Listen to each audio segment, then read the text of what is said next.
Olá, eu sou a Gabriele Costa, psicóloga, e no vídeo de hoje eu quero conversar um pouquinho com você sobre ansiedade social. Quando é que a ansiedade social se torna prejudicial? Como é que eu identifico se na verdade eu só sou um pouco tímido, talvez introvertido e tá tudo bem? Então vamos conversar um pouquinho sobre isso, porque eu decidi, na verdade, trazer um pouquinho mais sobre esse assunto de uma forma bem aqui didática e bem aberta com vocês, como se fosse um bate-papo mesmo, porque o que eu observo, em clínica, em algumas perguntas que eu recebo lá no meu direct do Instagram, que as pessoas com ansiedade social, elas acabam se cobrando demais, para se encaixarem aí num perfil de uma pessoa mais extrovertida, Elas se cobram demais com relação a esse desempenho social. Só que a gente precisa entender que às vezes é só nossa personalidade e que tá tudo bem nisso, enquanto a isso. Porém, é aí que entra uma vírgula. Em que sentido, Gabriele? Tá, se eu reconheço que é um traço da minha personalidade, eu funciono assim, tá tudo certo. Mas eu preciso entender quando é que isso está trazendo certo prejuízo para minha vida. É aí que eu ativo o meu sinal de alerta, que eu aciono o meu sinal de alerta, E procuro mudar, procuro avaliar, procuro ressignificar muitas coisas, tá? Mas não tem problema nenhum, tá? Em você ser um pouco mais tímido, um pouco mais introvertido. Então, por isso, venho lhe trazer a seguinte informação, a seguinte frase, venho lhe fazer o seguinte pedido. Pronto, achei. Pare de se cobrar tanto, tá certo? Ser aí um pouco tímido, introvertido, não é um problema, tá bom? Até que você, obviamente, perceba que isso tem trazido certo prejuízo aí para sua vida, tá?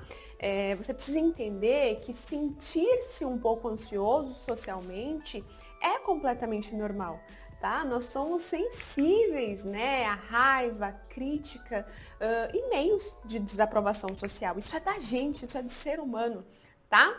E isso acontece, porque nós temos um desejo natural de pertencer.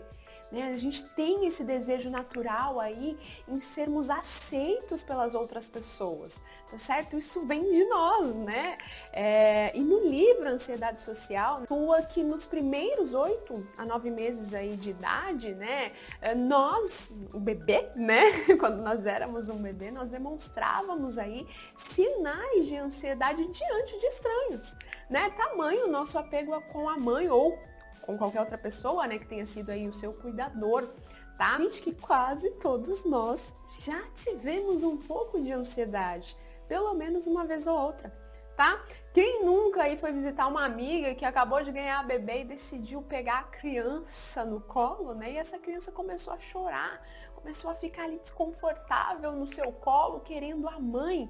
E foi só a mãe pegar, a criança no colo, a criança para de chorar. Percebe, Às vezes você nunca tinha pensado nisso, tá? Mas o que aconteceu foi que essa criança demonstrou um sinal de ansiedade diante de você, Que para ela ali naquele momento era um estranho, era uma estranha.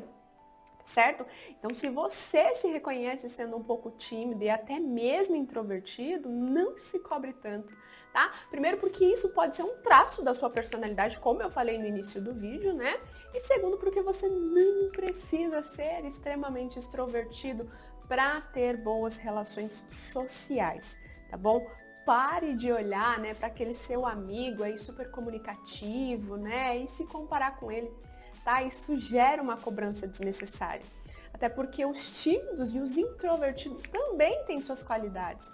Talvez é isso que você precisa e começar a identificar, tá? Você sabe quais são as suas qualidades? E eu quero deixar aqui uma ressalva, tá? Eu quero, abrir aí um adendo. Quando eu digo para você não se cobrar tanto, eu estou tentando te dizer, tá? Que no sentido de se comparar. Tentar se tornar alguém que você não é, tá? E ficar aí se martirizando por não ser como seu amigo hiper mega extrovertido, tá? Isso só vai te angustiar ainda mais, Só vai te fazer se isolar ainda mais. Por isso a importância em você entender quais são as suas qualidades diante aí da sua personalidade mais tímida, mais introvertida, tá? Mas O fato de você não se cobrar tanto, gente, não significa que você não deve entrar em um processo de mudança. Lembra no início do vídeo que eu falei para você avaliar sobre os prejuízos que a ansiedade social causa na sua vida? Pois é, né? Não se cobrar demasiadamente é uma coisa.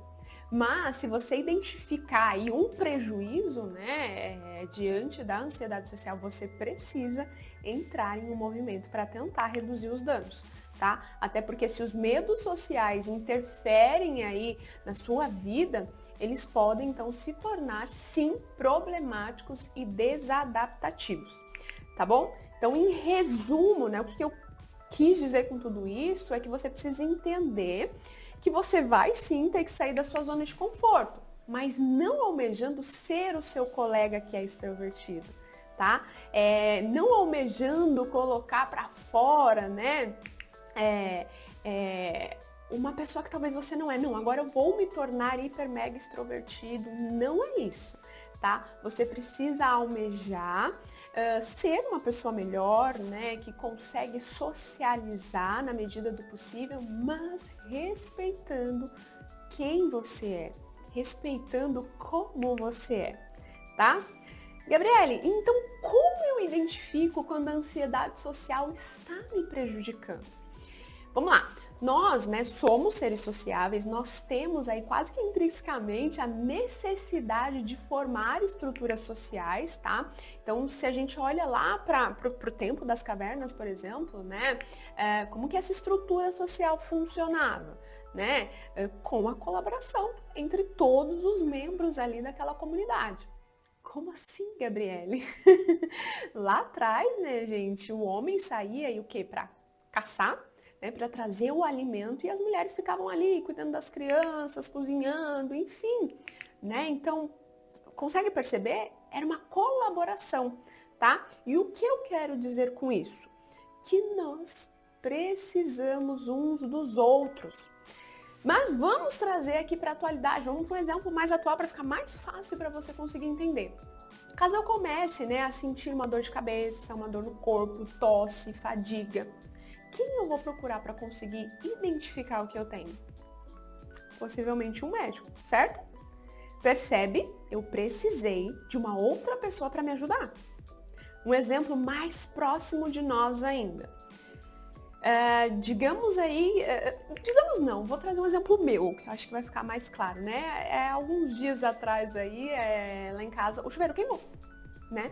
E eu não sei trocar chuveiro, eu não sei trocar a resistência, logo eu precisei de alguém para me ajudar. No meu caso aqui, o meu esposo. Então, percebe? Precisei de outra pessoa, mais uma vez. Né? Um outro exemplo, eu tenho um grupo, né, com 2 amigas aí no WhatsApp, né, onde comumente nós trocamos desabafos, né, nós pedimos conselhos umas para as outras. Então percebe?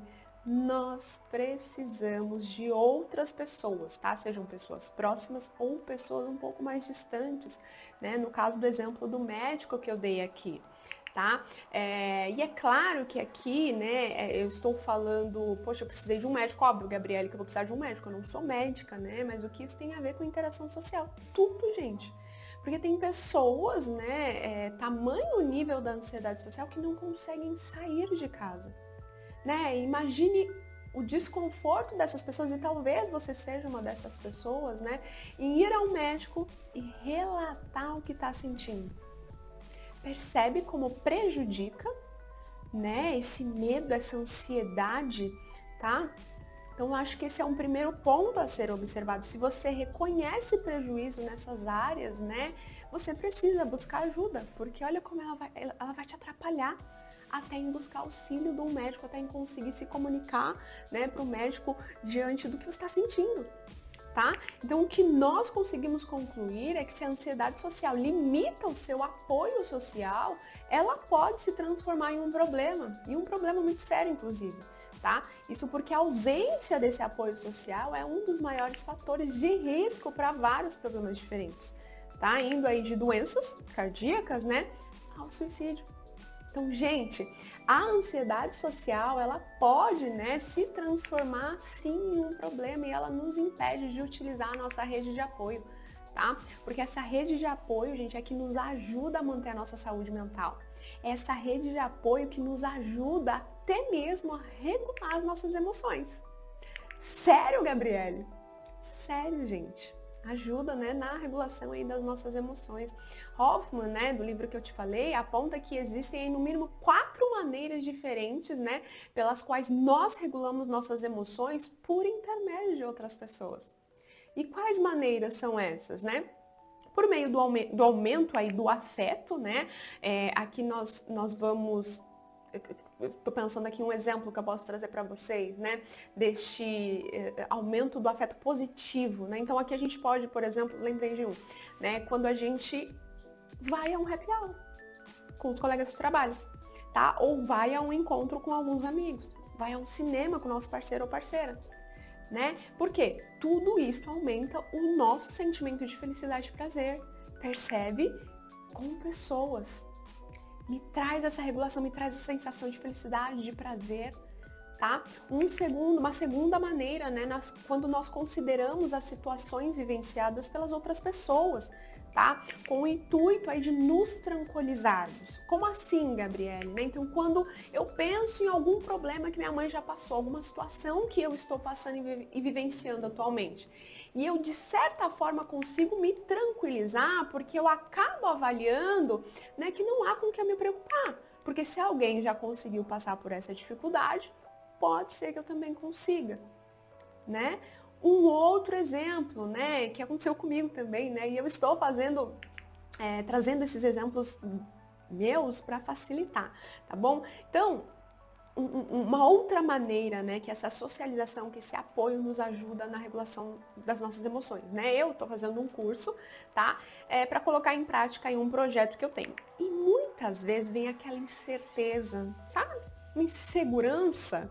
Aquela insegurança que nós seres humanos, né, temos aí e vivenciamos com certa frequência. Pois é, eu também vivencio, tá?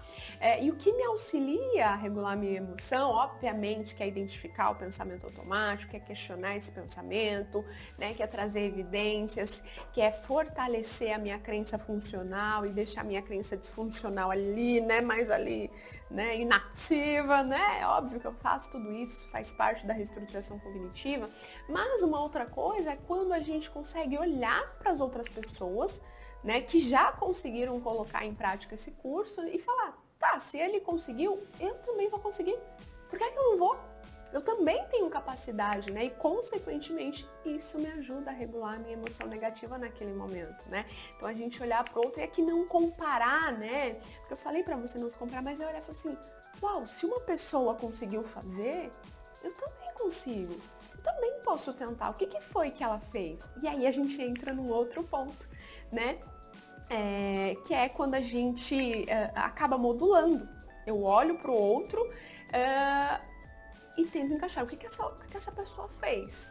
Opa, vou colocar em prática também, né?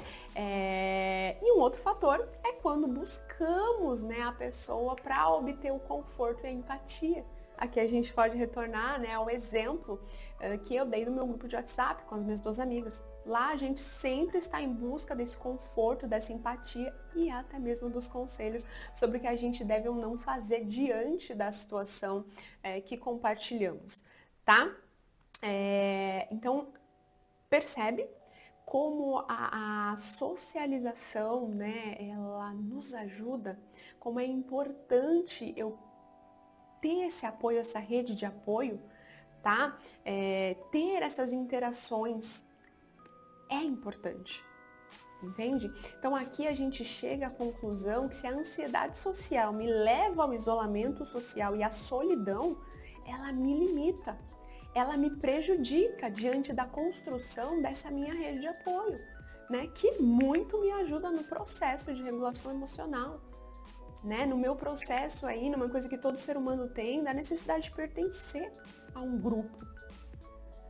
Certo, gente? Então é isso. Se você assistiu esse vídeo até o final, tá? Não esquece de se inscrever no canal, de deixar o seu like, porque é como eu sempre falo, né? Aqui pra vocês, o conhecimento ele precisa ser passado adiante, tá? Porque isso ajuda outras pessoas. Afinal, o conhecimento transforma, o conhecimento liberta.